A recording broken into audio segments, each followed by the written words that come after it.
Shalom, selamat pagi jemaat Tuhan yang terkasih di dalam Kristus. Sebelum kita menerima kebenaran firman Tuhan, sebaiknya kita berdoa.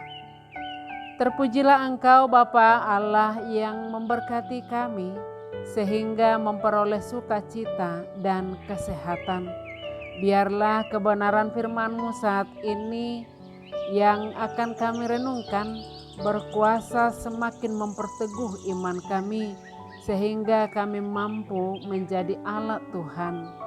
Ampuni kami Tuhan dan terimalah doa kami di dalam nama Yesus Kristus. Amin. Saudara-saudara yang dikasihi Tuhan, mari kita terima kebenaran firman Tuhan yang menjadi renungan kita hari ini Rabu 25 Agustus 2021, tertulis di 1 Tesalonika 5 ayat 5, demikian firman-Nya. Karena kamu semua adalah anak-anak terang dan anak-anak siang. Kita bukanlah orang-orang malam atau orang-orang kegelapan. Demikian firman-Nya. Saudara jemaat yang terkasih, firman Tuhan yang disampaikan Paulus ke jemaat Tesalonik ini mengingatkan bagaimana kita harus bersikap dan menggunakan waktu kita dengan baik menjelang hari kedatangan Yesus kedua kalinya. Saudara-saudara, ada dua hal yang harus kita renungkan pada pagi ini. Yang pertama, bersikap bijaksana terhadap waktu yang akan datang. Rasul Paulus sangat paham mengenai kondisi rohani jemaat di Tesalonik yang sudah mengerti dan memiliki pengetahuan yang cukup tentang waktu kedatangan Yesus yang kedua kali. Banyak hal yang sudah diajarkan kepada mereka melalui surat-surat yang ia tulis. Namun di samping pengetahuan yang sudah mereka miliki, Paulus masih harus mengingatkan bahwa pengetahuan yang cukup sekalipun perlu dibarengi dengan memiliki hati yang bijak dalam meresponi hari Tuhan tersebut. Waktu kedatangan Tuhan dikatakan seperti pencuri yang datang di waktu malam. Kita semua tentu sudah mengetahui tentang hal tersebut. Namun masalahnya adalah bahwa tidak ada seorang pencuri pun yang akan memberitahukan terlebih dahulu kapan ia akan mendatangi rumah yang akan dimasukinya dan mengirimkan kabar peringatan tentang kedatangan mereka. Bukan hal yang lazim itu dilakukan.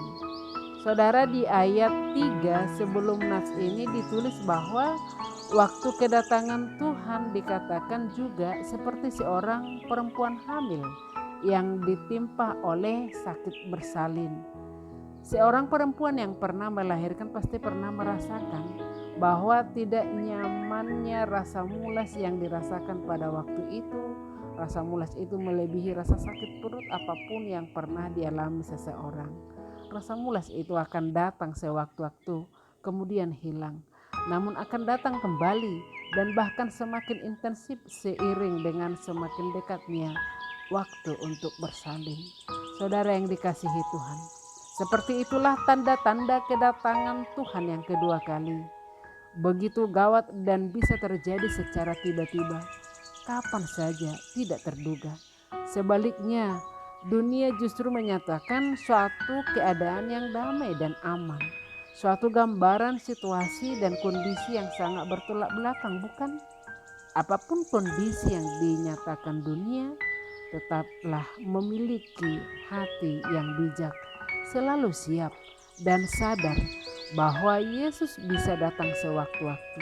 Janganlah tertidur. Berjaga-jagalah senantiasa. Saudara yang dikasihi Tuhan, yang kedua dikatakan sadar akan status kita di hadapan Tuhan. Kalau kita perhatikan di ayat 4 sebelum nas renungan ini dikatakan, tetapi kamu saudara-saudara, kamu tidak hidup dalam kegelapan. Kata tetapi kamu di sini merupakan suatu penekanan. Paulus sedang menjelaskan bahwa berbeda dengan mereka yang belum percaya, kita orang-orang percaya seharusnya tidak akan terkejut dengan datangnya hari Tuhan tersebut. Orang percaya sepatutnya tidak hidup dalam kegelapan, karena kita adalah anak-anak terang dan anak-anak siang. Pernyataan anak-anak terang dan anak-anak siang tidak sedang berbicara tentang tempat atau di mana kita berada, namun sedang menunjukkan siapa kita. Paulus tidak sedang mengatakan bahwa kita adalah anak-anak yang berada di tempat atau berada di tempat terang dan berada di siang hari, melainkan kita adalah anak-anak dari Sang Terang dan anak-anak dari Sang Pemberi Sinar, karena Kristus telah memberikan kita hidup yang baru. Saudara yang dikasihi Tuhan, kita adalah terang dunia, sebagaimana yang dikatakan di Matius 5 ayat 14. Karena Yesus adalah terang dunia. Yohanes 1 ayat 1 sampai 9 dan Yohanes 9 ayat 5 dikatakan, selama aku di dalam dunia, akulah terang dunia. Dengan kata lain, Tuhan sedang menandai kita sesuai dengan jati diri alamiah kita sebagai anak-anaknya yang hidup memancarkan terang Kristus yang ada di dalam kita. Kalau kita menyadari hal itu, maka kegelapan bukanlah bagian kita. Saudara yang dikasihi Tuhan, pada dasarnya kita adalah orang-orang yang tidak layak, namun sudah dilayakkan Tuhan untuk dipakai sebagai alat yang luar biasa di dalam Kristus. Kita harus menyadari bahwa kita sekarang adalah representasi dari kerajaan Tuhan. Kita adalah duta-duta kerajaannya semasa kita menjalani hidup di dunia ini. Sebagaimana dikatakan di 2 Korintus 5 ayat 20. Dunia dikatakan gelap sebetulnya bukan karena semata-mata disebabkan si iblis, tetapi gelap karena masih banyak orang-orang percaya yang tidak menyatakan terangnya. Tuhan memberikan terangnya kepada orang percaya. Namun banyak orang percaya yang tidak yakin dan tidak sadar mengenai siapa dirinya di hadapan Tuhan, sehingga kerap kali menyembunyikan terangnya di bawah gantang. Seperti Matius 5 ayat 15. Kita dapat dipakai sebagai alat Tuhan yang berguna.